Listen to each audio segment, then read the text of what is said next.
Ok, on va essayer de voir comment synchroniser deux codecs.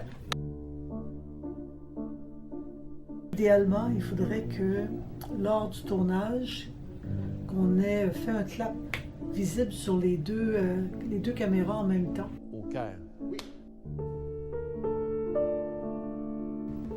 Ici, c'est un exemple, on a deux caméras qui ont filmé en même temps l'entrevue, sauf qu'il n'y a pas eu de clap. Donc, il faut se recréer un point commun de référence sur les deux tournages. Dans le fond, on va commencer chronologiquement. Hein? C'est en 2011 que ça commence pour vous. Racontez-moi comment ça s'est passé, le contexte là, de l'achat de la maison. J'ai acheté en septembre 2011. Mettons que c'est notre point de référence sur cette caméra-là. 2011, on met un marqueur. Moi, je mets toujours un marqueur d'une autre couleur que blanc.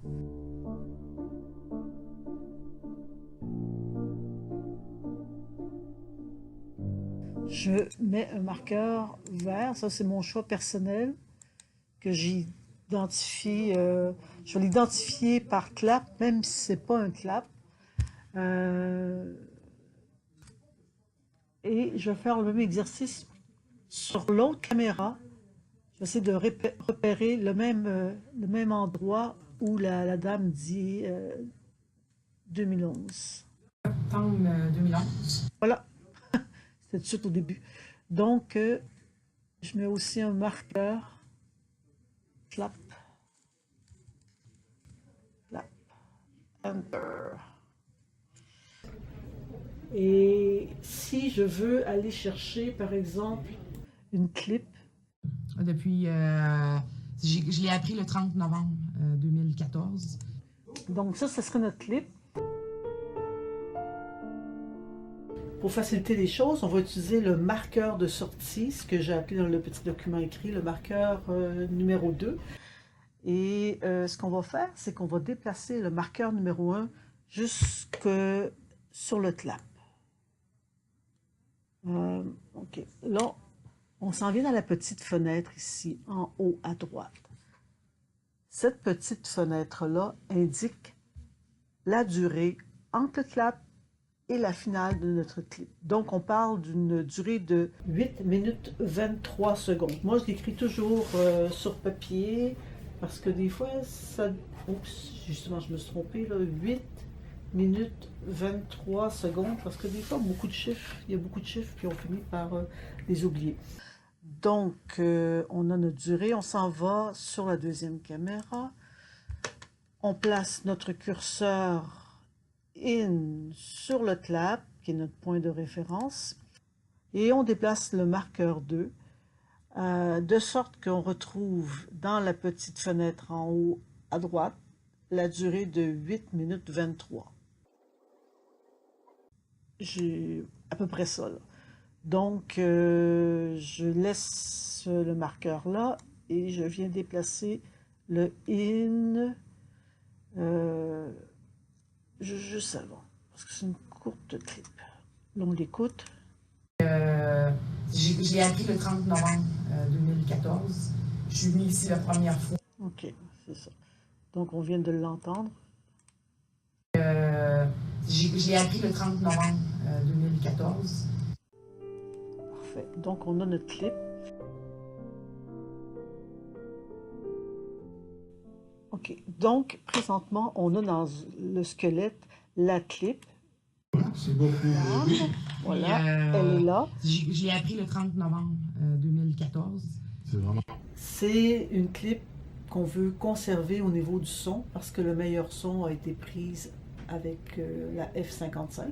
Donc, on ne veut pas se départir du son, on veut juste changer l'image. Pour ce faire, on s'en vient à gauche dans la marge ici. Il y a les différentes tracks audio-vidéo. Bon, l'important, c'est de s'organiser pour qu'il y ait seulement la track vidéo d'allumer et non pas les autres tracks.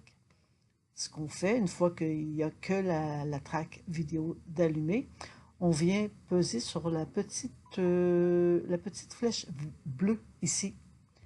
Il faut comme de raison que notre clip soit highlighté. Là. Elle sépare le son de l'image. Ce qu'on vient faire avec la souris de droite, on delete segment. Moi c'est en anglais. Et là, ça crée un trou. Donc, on retourne sur notre deuxième caméra. Notre clip est là. Ce qu'on fait, c'est qu'avec notre curseur, on vient la déposer juste dans le petit trou, simplement. On ne touche pas à la track audio. Là, comme vous pouvez voir, il y a, elle ne rentre pas tight dedans. Ce que je fais avec ma souris, je viens activer la petite bretelle ici qu'on voit à gauche, qui me permet, en pesant sur virgule, d'étirer un frame à la fois vers la gauche. Je le fais aussi longtemps que mon trou ne sera pas rempli. Je l'ai écouté pour le fun, voir si je suis synchro, l'image et le son. Puis, je l'ai appris le 30 novembre 2014. C'est vraiment curieux. Voilà, c'est fait. Donc, comment insérer un plan de coupe dans un squelette? Ben, c'est pas simple à faire, il faut le faire plusieurs fois. On peut tout simplement demander au monteur, dire sur notre plan de montage, cette partie-là, on peut mettre le plan de coupe. Lui, c'est peut-être plus simple pour lui de faire cet exercice-là, mais si on veut le faire nous-mêmes, ben, c'est la façon de le faire.